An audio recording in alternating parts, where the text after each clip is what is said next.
Ça dit quoi de faire la queue pendant 2 heures parce que vous avez pas pris le bracelet?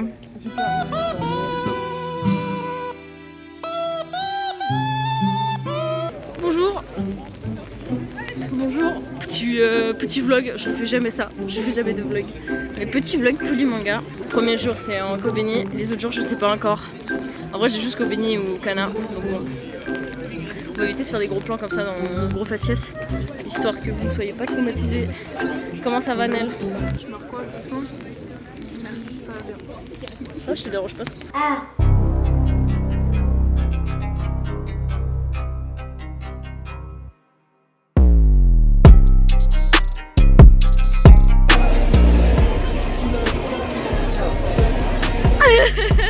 Je rougis, wesh, what the fuck.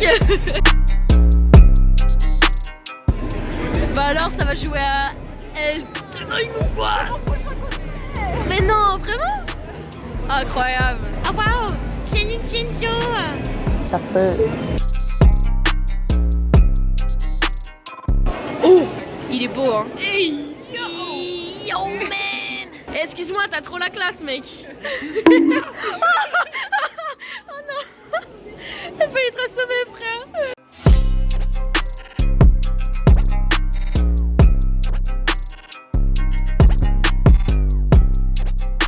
Est-ce qu'on est d'accord que la petite Yaemiko a trop succès? Excusez-moi madame, est-ce que je pourrais vous interviewer? Ferme ta gueule, ferme ta gueule. Voilà, c'est ça vos cosplayers en fait. La honte un peu hein. C'est honteux. La rosta, la rosta, la rosta, la rosta.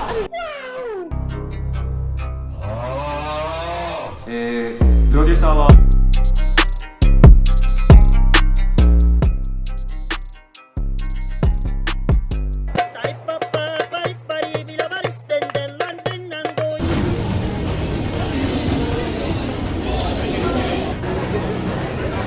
Moi je suis pressée, je vais rater ma dédicace puisqu'il... Non seulement j'ai le make-up qui parle mais en vrai de vrai je stresse là. Mais en plus de ça genre vu que je vais essayer d'interviewer...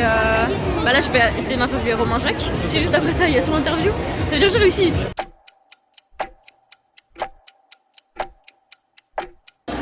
Bon bah du coup super cool le gars. Mais oh putain attends.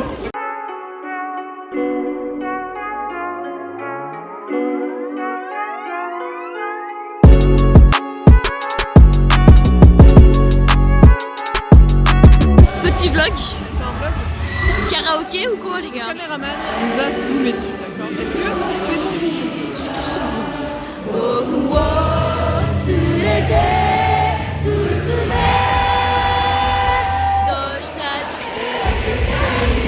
Hello, reprends, continue cet anime, bordel. Je connais aucun animé, je regarde pas. La honte. Dans Polymanga, y a quoi? Moi je viens pour le bar le soir. Quoi, c'est pas cool? L'alcool, c'est pas cool. One Piece.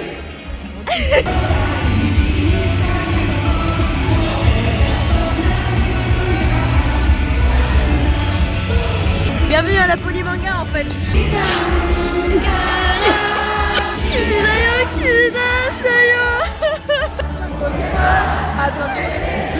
Ça c'est ma carte ça. Attrapez-les.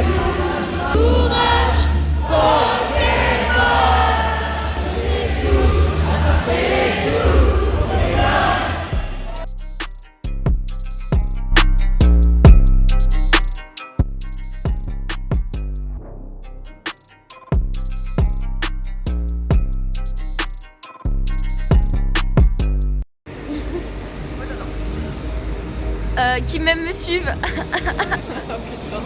Je suis trop drôle, bref. Ça c'est drôle, ça c'est l'humour le matin comme on l'aime. Du coup, jour 2, Polymanga, j'ai changé de cosplay. Est-ce qu'un jour dans cette vidéo on va me voir normal? C'est-à-dire avec mes lunettes, Peut-être. en civil? Peut-être. Moi je sais pas comment ils font pour se lever le matin.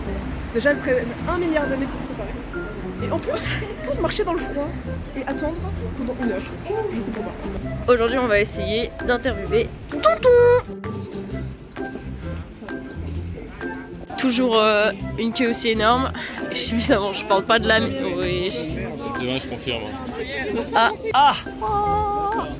Actuellement, en attente pour rentrer dans la Polymanga. Oh, le chapeau. Tu m'as fait mal. Je pense pas qu'on peut rentrer en haut le matin. Excuse-toi. Ouais, non, Toi aussi, excuse-toi. de la triche, je sais pas.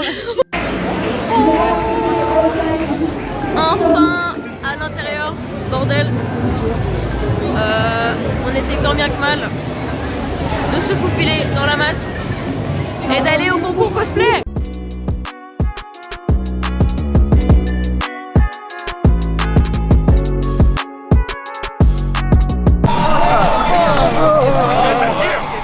Oh, c'est trop mix. Ouais, Chalison. Oh non. Tu me filmes? Tu passes dans l'eau à côté. Hein? Les séquences qui vont suivre sont d'une qualité des plus déplorables parce que, tout simplement, ce sont des extraits du live IRL qui se déroulait tout simplement sur ma chaîne Twitch. Donc, veuillez m'excuser pour la qualité et surtout si je mets pas toutes les parties. Voilà, donc vous n'allez pas pleurer parce que j'ai pas mis votre extrait de votre question, de votre réponse, tout ça. Merci. Ah, voilà. Dis ce qu'a pris le... Voilà. Enfin, t'es sub, mec. J'ai eu une offrande. Oh, il a ça, vous êtes... Oh putain, merci pour l'abonnement de One. Bonjour, c'est encore moi, le champignon. Comment avez-vous connu la Polymanga? En fait, je suis fan de manga et les pubs elles sont passées, du coup je me suis dit let's go, on va à Polymanga voir de bonnes personnes. Moi, c'est mes amis m'en ont parlé. Depuis combien de temps venez-vous à la Polymanga? Aujourd'hui 2 ans? Elle a fait depuis il y a 7 ans. Ouais, 9 ans. Très très longtemps depuis que j'ai 15 ans. Ah ouais, quelles activités vous attirent durant la poly? Enfin, durant cette Faire Polymanga. des câlins aux gens, critiquer le prix des figurines, parce que c'est trop cher ici. Gabion, qui chante le générique de Pokémon, j'ai raté. Et en vrai, je vais peut-être faire l'ancien ou le rageux, mais je commence avec les années par rapport à avant. Maintenant, il y a beaucoup plus de TikTokers qui viennent, il y a beaucoup moins de YouTubeurs comme à l'époque, je dirais. Et moi, ça m'attire moins, parce que c'est l'ambiance, la nostalgie. C'est noté, Lorraine. Donc cette année, ouais, ça sera la nostalgie, venir avec mes amis. L'année dernière, on a beaucoup profité des activités et tout. Cette année, c'est un peu plus différent, étant donné que voilà, ma chaîne elle a grandi et tout. Il y a beaucoup plus de monde et je suis pas du tout habitué à ça. Il y a beaucoup plus de monde qui me reconnaît, qui me demande des photos. Et j'ai vraiment passé les 2 derniers jours à faire des photos et à signer des gens. J'ai jamais fait ça. C'est la première fois que je fais ça. Il y a un mec qui m'a demandé de signer son crâne. Ouais, c'est... Ouais, et j'ai pas l'habitude. Du coup, cette année est un peu plus spéciale pour moi. Qu'est-ce que vous préférez ici? Genre le truc. Les gens, la gentillesse des gens, voilà, c'est la bienveillance, la bienveillance, la beauté des gens. Je pense que c'est le parc comme tout le monde. Pour pouvoir se cosplayer, ça c'est déjà un truc. Mais on a un expert ici. Lui, il y a Bonjour. Je me présente Apéro. Non, franchement, Polymanga, j'y vais pratiquement tous les ans et le truc qui est assez marrant, qui est à la fois jovial et puis c'est l'ambiance, les cosplays, les gens qui se cosplayent, puis le contact est tellement facile, tu tapes la discute. Est-ce que vos cosplays, ils sont faits maison? Ou du moins, est-ce que vous avez des petits détails que vous avez fait maison ou je sais pas quoi? Alors complètement fait maison. À part la wig parce que les cheveux en plastique. Moi c'est dans ces habits que j'avais déjà une wig que j'ai acheté. Ça fait combien de temps que vous faites du cosplay? 3 ans. 16. Milieu 2019. Moi c'est le tout premier jour. Ok. C'est incroyable. Trop stylé. On a créé un Discord avec son patch. Du coup, on a décidé de l'appeler la Foxcore. Parce que je suis le renard rouge et du coup, c'est moi un peu qui décide des trucs. Et puis depuis, voilà, on est là comme ça. T'es en live sur Twitch. Je vais sortir du saut. Et du coup, voilà, en général, on se balade avec ses trisos et puis voilà. L'année dernière à la Polymanga, quand j'ai vu votre regroupement et tout ça, je me suis Ça s'est créé comme ça. L'année dernière, c'était incroyable parce que c'était créé comme ça et on a vécu des trucs. On est tous arrivés et on s'est dit, venez, on fait un groupe. Et du coup, on fait ça maintenant, on essaie de faire ça toutes les années.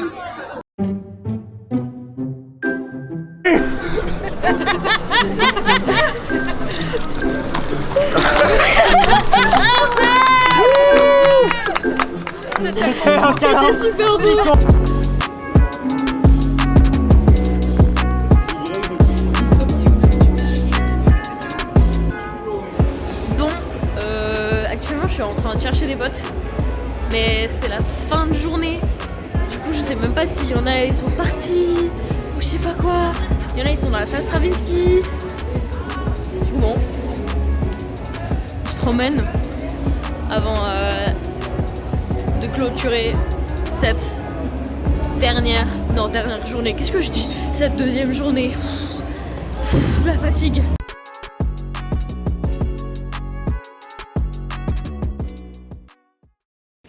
Salut à tous. Aujourd'hui, troisième jour de la Polymanga. Je suis pas en cosplay cette fois-ci. J'avais la flemme parce que c'est dimanche. Demain, je sais même pas si je viens aussi en cosplay, mais au calme. Toujours en compagnie de Tilou, de Holiti et de Black Bunny. Bonjour. Moi, je préfère. Il fait ultra beau, wesh. Et aujourd'hui, il y a concert de Starry Sky et il y a le jeu de rôle Game of Thrones. Elle fait c'est qui déjà Starry Sky? Non, alors par contre, non. Elle a fait Squad. Elle le ment. Starry Sky. Hier soir, t'as fait ça. Non, si. Non. C'est qui déjà le concert Starry Sky? Non, j'ai pas dit ça. Pas j'ai pas dit ça, frère. Dit quoi alors? Je les ai critiqués parce que je disais que je suis pas fan. Side eye. Bombastic side eye. Dès le moment où il y a les coups, quoi un bassiste, VG. La Rosta. Je peux plus comme d'habitude. Non. Ok, du coup maintenant on va manger dans le parc qui est juste à côté parce que là niveau temps on est servi. Parce que le concert de Starry Sky il est à 15h. Du coup on a le temps. Et ça va squatter avec les poteaux. Et on verra s'il y a d'autres gens qui s'incrustent ou pas. On verra. C'est la Polymanga, c'est... Voilà, plein de surprises nous réservent.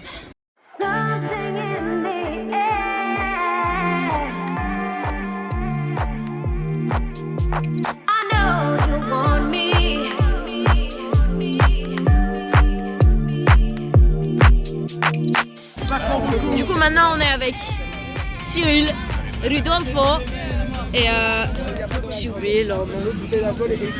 Il y en a pas une, elle s'appelle Megan genre. Tu sais pas toi aussi? Ah bah tu te fous de ma gueule alors qu'en vrai bah, super l'amitié quoi. Oh le fight. White. Tu la connais c'est l'anglais? C'est une vidéo? Il est là en soleil. Ouais c'est une vidéo. Très long. C'est très long. Ta gueule, ferme ta gueule. On est aigris ici, d'accord? On est aigris. Les refs, arrêtez. On n'en peut plus. C'est fini. On a eu au moins 10 spartiates, on a eu 10 Nesquik, on a eu 15 ta gueule, c'est bon. Les gars, il faut changer de rêve s'il vous plaît là. Non mais changez pas, juste arrêtez en fait.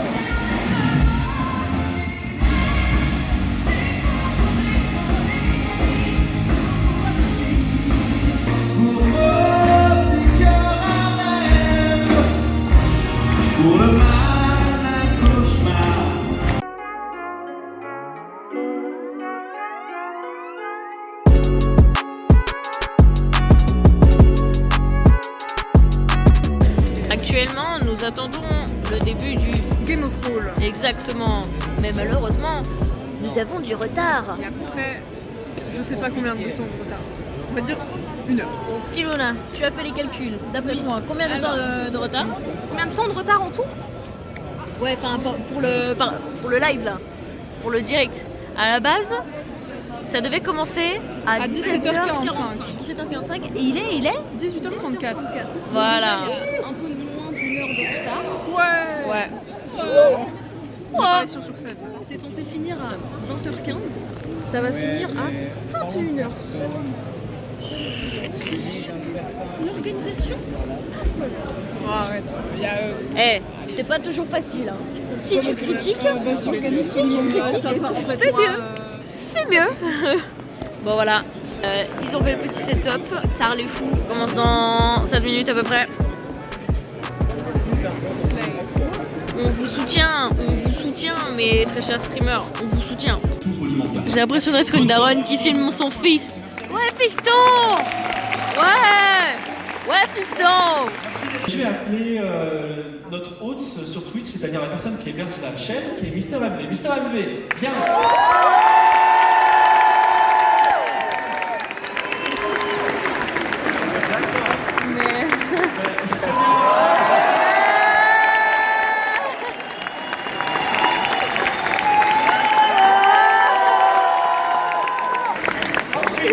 Je vais appeler Lydia.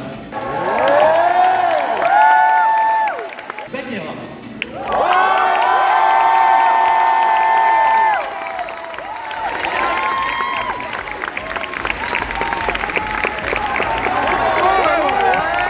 Et enfin, j'appelle Daz.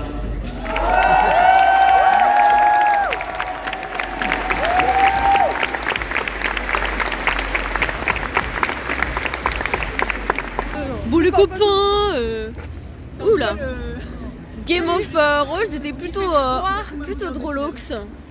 Et oui il fait frais du coup. Beaucoup de retard, mais vas-y c'est pas grave. Mais très drôle, bonne ambiance, petite communauté tranquillou, bilou. Exactement, franchement j'ai fort apprécié, voilà. Ça nous a tous donné limite envie de faire des jeux de rôle, mais on va participer du coup. So maybe one day. Mais en tout cas c'est comme ça, c'est ainsi que cette 3e journée de Polymanga s'achève. La caméra. C'est pour le vlog. Vlog, Vlog. alors c'était Day 3 de Polymanga. Oui. Super cool, super roleplay de la part de tous nos invités ce soir. Est-ce que ça t'a plu toi? Moi ça m'a fort plu personnellement. Écoute, moi aussi, et on vous retrouve demain. Wouh! Bienvenue, dernier jour aujourd'hui, un peu triste. Tu es triste? Je suis un peu triste là, je pleure intérieurement. Il pleut? Il fait assez beau, il fait assez frais en vrai, c'est un peu bien. Et on va au GEC. On va au GEC. Incroyable. Parce qu'on est des geeks. Oui, des geeks. C'est ciao. On est avec... Bah en fait Camille. ils sont en face mais du coup on les voit de dos. Mais c'est pas grave. Camille, Tomoyo. Ils ont des... Incroyables cosplayers. On a aussi Tina en mèche. Ouais mais Amir il a qu'à se faire. Hola. Du coup nous avons Tilux, nous avons Alison et Ivo. Bonjour Ivo, c'est la première fois que t'apparais dans... Est-ce que... En fait je t'ai même pas demandé, mais ça te dérange si t'apparais dans mon vlog? Non, pas du tout. Bah Ça voilà. me dérange pas. Ivo join the game. Pas le même délire. Une fois j'ai testé, je faisais des reconduire et tout ça avec le... Ah pardon, tu filmes quoi là? Je voulais essayer de filmer derrière. Ah pardon, alors c'est un flop. C'est pas grave. Pourquoi j'ai des cheveux couleur merde? C'est les chiens un peu malades qui ont chié sur le trottoir. Aïe aïe Miko. Aïe aïe Miko. Je dirais vraiment une grosse fan. Et il y a les deux au fond là. C'est Ivo Twitch, c'est le streamer. Oh mon dieu, c'est Ivo Twitch. C'est même pas Ivo Twitch, C'est Ivo Live. Ivo Live, putain. Depuis 3 jours que j'écorche son jeu. On est censé le pote. Censé. Si on nommait tous les gens qui crient des rêves cringe, et bah en fait je trouve ça génial. Les concours de cosplay sont par contre je vous permets pas de me toucher avec votre micro en fait. Il y a une connasse avant qui a crié t'as les croquetés. À Pagnon. Et Polymanga, c'est le dernier jour, t'es triste? Oui. Parce que c'est fini, je vais rentrer chez moi. Je vais pouvoir jouer à Valo, donc finalement je suis pas si triste que ça. Est-ce que vous proposez comme autre référence qu'on pourrait le dire par exemple à ce Polymanga au lieu de il veut faire tout noir? Haha.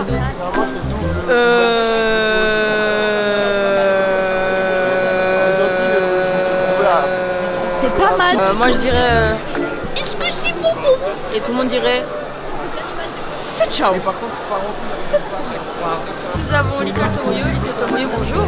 Que pensez-vous de ce dernier jour de Polymanga? Bah écoutez, j'ai fait que samedi, enfin non, j'ai que fait dimanche, donc là ça va. Je suis très fatiguée, on dirait que j'ai fait 4 jours, mais ça va. Oui, je suis vraiment mon désespoir soir et d'un son paroxysme. Vraiment là, je vais rentrer, je vais me poser dans mon lit, je vais pleurer jusqu'au lendemain matin. Sachant qu'elle travaille demain, sachant que je travaille demain, je commence tôt. Et c'est ça les amis, la beauté de Polymanga, les gens viennent pour s'amuser, etc. Ce n'est pas grave si elles travaillent.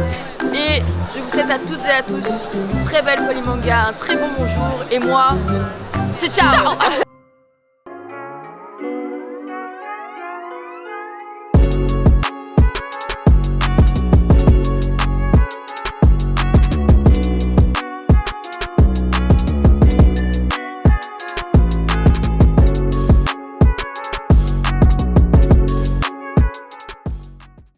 Ok, bah du coup désormais on va enfin avoir le petit interview de Romain Jacques qui est ici présent avec nous. Salut.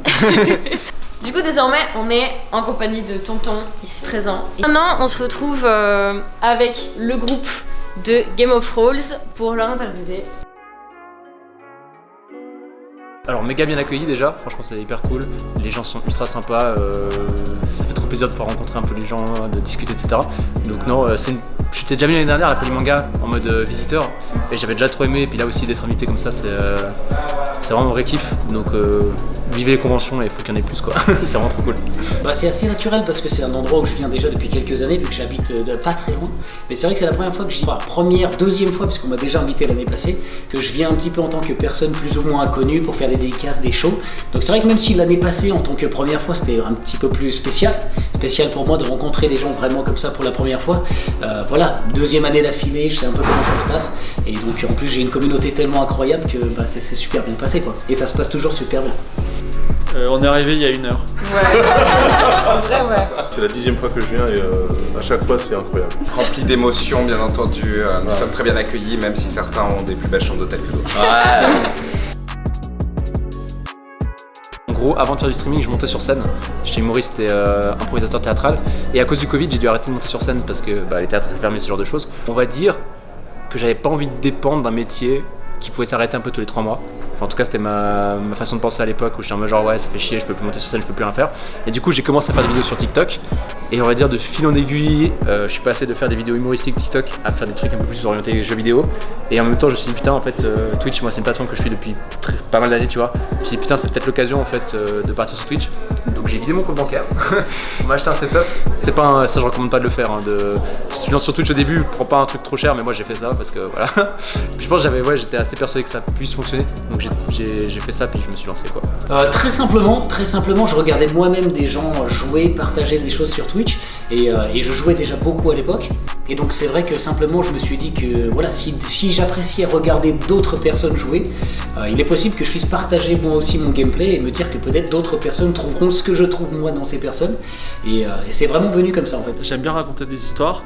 Et en fait, je suis pas très bon, c'est-à-dire j'écris pas très bien les trucs et donc je suis obligé d'aller sur des médias où personne veut aller parce qu'ils sont. En fait, quand t'es bon, tu vas écrire un bouquin à Gallimard ou tu vas faire un scénario de Netflix ou tu vas aller à Hollywood.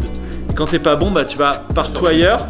Tu vas sur TikTok, tu vas sur Twitch ou n'importe qui t'accepte puisqu'en fait c'est une appli. Et là, tu peux, si tu bosses comme un fou, un peu percer. Et c'est un peu ça c'est un peu ma technique voilà. Parce que moi, je jouais beaucoup à des jeux solo principalement. Et du coup, j'avais pas du tout cet aspect communautaire du jeu vidéo et tout, et donc je me suis dit que Twitch c'était peut-être un moyen de le faire sans sortir des jeux solo. Donc j'ai commencé comme ça, un peu au hasard, et ça m'a plu, j'ai continué. En fait, c'était le fait d'être déjà sur Twitch avec Game of Thrones et pas de moi-même. Du coup, après, ça m'a donné envie de tester aussi de moi-même, d'être sur Twitch. Moi, je travaillais avec Webedia et ça s'est fini en eau de boudin. Du coup, j'ai dit, moi, je vais devenir aussi fort que vous. Voilà. J'ai lancé en 2011-2012 et en gros, je commentais des speedruns et je présentais des très vieux jeux. Et en fait, l'expérience de redevenir le pote sur le canapé qui dit des conneries, mais le transcrire en émission était très drôle. Et pendant des années, en fait, ça m'a permis de me lâcher, de faire plein de conneries, de développer des petits univers tout en jouant au jeu et en faisant des conneries. Et en fait, c'est ma deuxième activité de branleur qui est devenue mon métier, vu que le premier c'était musicien et le deuxième c'est ça. Et c'est très cool. Ça a été, je pense, certains jeux qui m'ont pas mal mis sur le devant, on va dire, des concours de nouveau, d'un peu des concours de circonstances. Il y a eu FNAF, Final Fantasy at Freddy's, qui m'a pas mal poussé, où c'était vraiment un moment où les gens... en fait, il n'y avait pas tant de monde qui streamait le jeu. Et du coup, ça m'a pas mal poussé. Il y a eu la Zilan, quand j'avais battu Gotaga sur un jeu aussi, ça a pas mal marché. Il y a Fall Guys aussi comme jeu qui m'a pas mal poussé en avant. Et en fait, c'est chaque fois un petit peu des phases. Twitch, de toute façon, c'est un peu des cycles où t'as des cycles où t'es ultra hypé, ça marche super bien, d'autres un peu plus comme ça. Puis en fait, ça fait toujours un peu comme ça, mais je pense qu'il faut jamais trop regarder les stats et juste aller de l'avant, puis se faire kiffer quoi.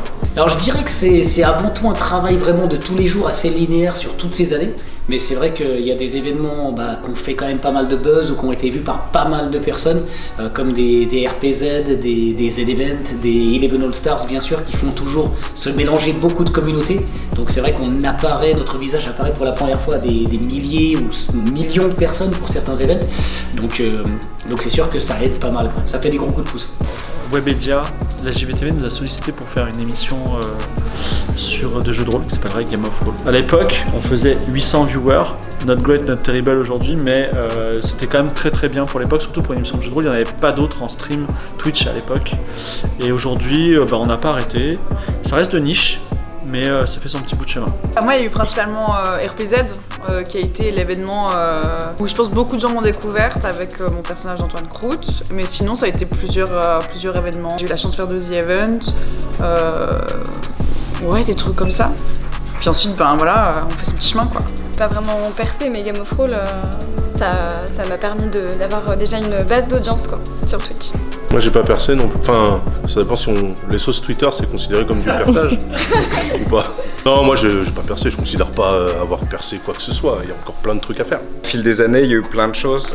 Sur le contenu perso, c'est Isaac sur des années, c'est les retransmissions de 3 et compagnie avec la sauce un peu cynique. Sinon les événements communautaires qui m'ont beaucoup poussé, c'est les restreams de marathon caritatif. Maintenant le mien entre guillemets Speedon, il y a eu les The Events qui nous ont poussé évidemment à chaque fois.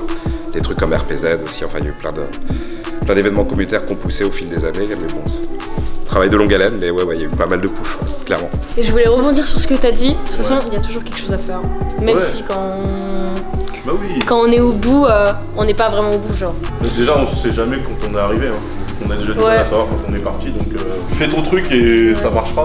À force de persévérance et de taf et d'honnêteté, ça finira toujours par marcher. Pas forcément. Il y a trop de monde maintenant. Mais si, je suis sûr, franchement, non mais je parle pas d'avoir des contacts aussi. Non mais je parle pas d'avoir des objectifs quantitatifs et un planning. Ce que je veux dire c'est que quelqu'un qui fait ce qu'il fait comme il est, sans forcer, et en le faisant avec passion et plaisir, ça finira toujours par avoir un petit, tu vois. Même si effectivement tu ne deviendras pas Zerator ou Mister MV, mais je pense qu'il y a de la place pour plein de gens, tant que tout le monde ne décide pas d'être milliardaire, tu vois. Ah oui, de toute façon, faut garder l'esprit hobbyiste pour se faire plaisir. Faut pas le faire, faut pas faire ça pour l'argent, quoi. Ouais, je pense que justement quand j'étais plus sur des jeux, on va dire Fire and Freddy's par exemple, je pense que c'était une communauté qui était un poil plus jeune, tu vois. Et aussi au niveau de mes horaires, avant je commençais à streamer plus en soirée, alors que maintenant je suis bien commencer en après-midi. Donc je pense que ma communauté a pris un peu plus de maturité par rapport à ce que c'était avant. Et même les plus jeunes sont assez matures en général. Je bannis très peu maintenant sur ma chaîne, alors qu'à l'époque ça bannissait pas mal, tu vois. J'ai très peu de gens qui viennent troller ce genre de choses. Donc ouais, je pense qu'il y avait pas mal de choses qui ont changé dans ce style-là, effectivement, ouais. Puis même moi aussi, je pense que j'ai inconsciemment un peu changé ma façon d'animer sur deux choses quoi. En vrai, j'ai envie de dire non. Enfin, je pense que tout le monde évolue de toute façon, donc fatalement il y a des choses qui changent, mais je pense que c'est juste dû à mon évolution ou à moi-même qui grandis simplement. Mais je crois que j'anime plus ou moins mes lives de la même manière que il y a 6 ans qu'il y a maintenant, juste avec un peu plus d'assurance, puisqu'il y a un peu plus d'expérience, quoi, tout simplement. Je parlais justement uniquement sur le prisme de Game of Roll, qui est mon activité principale sur Twitch. On a eu 2 entités parapluies, on va dire. La première, c'est Webedia, et la deuxième, c'est MV Gozulting. Ce qui est bien avec Webedia, c'est qu'il n'y a pas d'amitié, de haine ou je sais pas quoi, c'est vraiment l'argent, l'audience. Donc c'est très clair. Et donc en fait, il y avait vraiment un truc, c'était l'audience, ce qui fait que je me souviens, enfin je sais pas si tu te souviens des premiers Game of Roll, je sortais de l'émission et je disais on a fait combien d'audience, quelle est la courbe d'audience, comment ça s'est passé, et on avait des réunions, c'était on va mettre l'émission là parce qu'audience, etc. Donc c'était vraiment le psychotage total. Et effectivement quand je suis passé chez Gojing.mv où OSEF de l'audience, faut s'amuser, c'est un autre délire, une autre ambiance. Et quand on a besoin d'audience, on sait la créer parce qu'on fait de la communication autour et on a des guests ou je sais pas quoi. Là, ça a été très différent et j'ai mis vraiment 6 mois à ne pas sortir de l'émission en demandant c'est quoi l'audience. Même aujourd'hui, je sors de l'émission, je ne demande rien. Mais arrivé chez moi, je regarde l'audience. Voilà, on est beaucoup plus détendu, on peut se consacrer sur une sorte de bonne humeur qui nous permet d'avancer. Voilà. Moi, c'est vrai que je vois ça un peu comme juste un chemin qui se fait et du coup, forcément, chaque mois est différent, chaque année est différente. Twitch se développe, les formats ont beaucoup changé, il y a de plus en plus de gros formats et compagnie.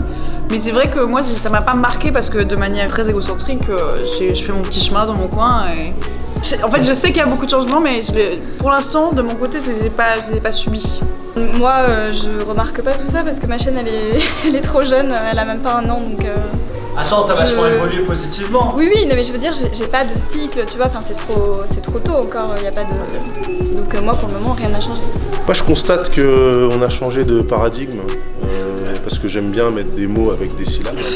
Et non, il y avait une ambiance quand même un peu tout le monde est copain, tout le monde se connaît, machin, etc.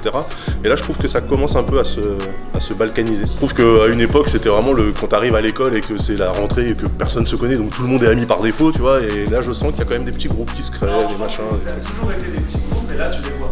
Ah, peut-être. Ou alors c'est ça, hein, c'est peut-être ma perception. Mais moi, à mon niveau à moi, il y a zéro changement en fait. Hein. Je suis beaucoup trop petit pour que ça me touche en fait. Sur 10 ans, il y a beaucoup de choses qui ont évolué. On va dire que c'était vraiment, sur les premières années, vraiment un site sauvage où on pouvait faire un peu n'importe quoi. Il y avait une ambiance très court de récré, on fait que des conneries, etc. Ça a beaucoup changé. Twitch maintenant est devenu beaucoup plus froid dans ses relations et c'est beaucoup moins familial qu'à l'époque. Maintenant il y a beaucoup de monde, le site il a quintuplé d'audience en quelques années, surtout avec le Covid. C'est un peu l'effet YouTube quelques années plus tard, c'est-à-dire maintenant tous les projets deviennent énormes, il y a des attentes et même un peu d'élitisme au niveau des viewers, enfin ça a un peu changé quoi. Il y a un peu, à partir du moment où quelque chose devient moins de niche, il y a les problèmes de la vie réelle qui s'immiscent plus facilement. Donc du coup, il y a plus de cast, de clans, de drama, de petits trucs, etc. Voilà, on est d'accord. Oui, c'est un peu le cliché du c'était mieux avant, comme Internet c'était mieux avant, comme n'importe quoi, mais c'est juste on s'adapte et il y a toujours des choses très cool à faire, quoi. C'est juste, il faut s'y prendre autrement et suivre les nouvelles règles. Je pense que le plus gros sacrifice c'est le social en vrai, parce que ça prend tellement de temps Twitch, parce que les gens se rendent pas compte en fait que c'est pas juste le live, c'est tout ce qu'il y a autour. Après ça va être s'occuper de TikTok, s'occuper de YouTube, faire des vidéos, contacter des gens, faire un planning, créer des trucs, tout l'administratif. Et en fait moi ce que j'ai beaucoup sacrifié c'est justement tout mon côté social. Même quand tu streams le soir, c'est-à-dire que tu sors pas, tu vas pas boire des verres, t'es totalement à l'envers des horaires on va dire normaux. Et maintenant j'essaie de revenir dans un truc un peu plus où je vais peut-être essayer de moins streamer, même si c'est contre-productif, mais j'ai l'impression que pour ma santé mentale c'est peut-être important aussi de pouvoir sortir, voir des amis, ce genre de choses. Sacrifier mon sommeil à vie, mais non, je stream très tôt le matin. C'est vrai que voilà, des sacrifices on en fait, mais c'est pas vraiment des sacrifices, j'aime pas le terme sacrifice parce que ça voudrait dire que je me prive de certaines choses pour faire ce que j'aime, mais comme c'est du plaisir tous les jours, j'ai pas vraiment de sacrifice. Mais c'est vrai que c'est sûr qu'il y a certaines choses que j'ai dû mettre de côté, vu que je stream 7 sur 7, 365 jours par an. Bah voilà, ça fait 6 ans que j'ai pas pris de vacances sans stream ou d'autres choses comme ça. Mais je les vois pas vraiment comme un sacrifice, mais voilà. On peut faire ce qu'on aime, mais il y a certaines conditions à respecter malheureusement. Je pense que c'est le cas de tout le monde, vous me direz si c'est pas le cas, mais en gros, pendant très longtemps, moi ça a été pendant 3 ans, j'ai vraiment pas été payé. Voilà. J'ai rien gagné. Donc je suis obligé de faire quelque chose à côté. Aujourd'hui c'est devenu mon métier quasi à temps. Ouais, à temps plein. Si vous êtes salarié, vous avez un salaire tous les mois, et vous dites trop bien, je vais aller sur Twitch, et vous allez penser que la transition elle va être simple et que vous allez gagner le même salaire sur Twitch parce que vous avez décidé d'être sur Twitch et d'être à temps plein, non. Moi ça m'a pris 3 ans perso. Et encore, je considère que le parcours a été plutôt rapide. Plutôt social. Je pense que je me suis un peu séparée de tous les gens que je connaissais un peu d'avant parce que en fait tu t'enfermes beaucoup dans tes horaires, dans le fait que au début t'es obsédé par le stream, enfin moi je faisais que ça. Et donc je me suis un peu éloignée mais naturellement de pas mal de monde et c'est vrai que maintenant mon groupe d'amis est plus dans le milieu de Twitch qu'en dehors parce que c'est aussi un milieu où on a besoin d'être un peu compris, de pouvoir parler de tout ça et compagnie, et donc c'est plus simple avec des gens qui peuvent le comprendre et pas que le concevoir. Moi c'est plutôt le temps. Moi j'ai gardé une activité à côté parce que j'adore aussi l'activité que j'ai à côté et puis c'est vrai que se lancer à 100% sur Twitch c'est quasiment pas possible au début, mais c'est plus le sacrifice du temps, j'ai pas beaucoup de temps libre. du tout même. Moi je me considère pas comme streamer, donc en fait je fais plein de trucs à côté, j'écris dans des magazines, j'écris pour des sites internet, je fais des vidéos pour d'autres sites, je parle de musique, je fais des podcasts, donc le stream c'est juste un truc en plus, mais c'est clairement pas mon activité principale au final, donc pas trop de sacrifices, c'est juste que je crée du contenu depuis 15 ans quoi, sur internet. Donc c'est juste une suite logique, mais voilà. Moi, je me suis lancé à une époque où c'était impensable de gagner la moindre thune avec Twitch. Donc c'était juste 18 heures par jour, je faisais le gogol et ça me faisait rire et ça faisait rire les autres. Il était impensable qu'il y ait de l'argent derrière. Donc finalement, quand il y a eu de l'argent, j'ai lâché mon mi-temps où je bossais avec les enfants, centre aéré, école et compagnie. Ce qui m'a beaucoup aidé pour Twitch d'ailleurs, parce que s'occuper d'enfants de CE2 hyperactifs, c'est un peu comme gérer un chat Twitch finalement. Non, les sacrifices, ils sont plus venus après quand j'ai voulu vraiment me poser en couple et en père de famille et que vu que je suis un peu un drogué à la création et à mon taf, c'était un peu difficile de faire le pour de bien diluer le temps. Mais bon, ça va, on va pas vraiment plus parler de sacrifices maintenant, on est hyper privilégié. Enfin, dans ma situation, je suis super privilégié, donc ça reste que du bonheur au final. Voilà. Bon, du coup, maintenant, c'est la fin de la Polymanga. Bonjour, on finit le vlog bientôt. Il a plus de voix. Je suis mort. Tu veux finir le vlog avec nous aussi? Ouais. C'était super. Petit débrief, comment avez-vous kiffé de jouer à Chimongol en fait? J'ai mouru. T'as mouru, ça s'entend à ta voix? C'était super bien passé. Super, super. Et bah moi je trouve que c'était j'ai adoré aussi. On en sort avec des bons souvenirs mentalement et physiquement parlant. Des gros bleus sa mère. Et du coup bah on signe cette fin de vidéo avec cette dernière journée. Les gars, Polymanga, c'est ciao. C'est ciao.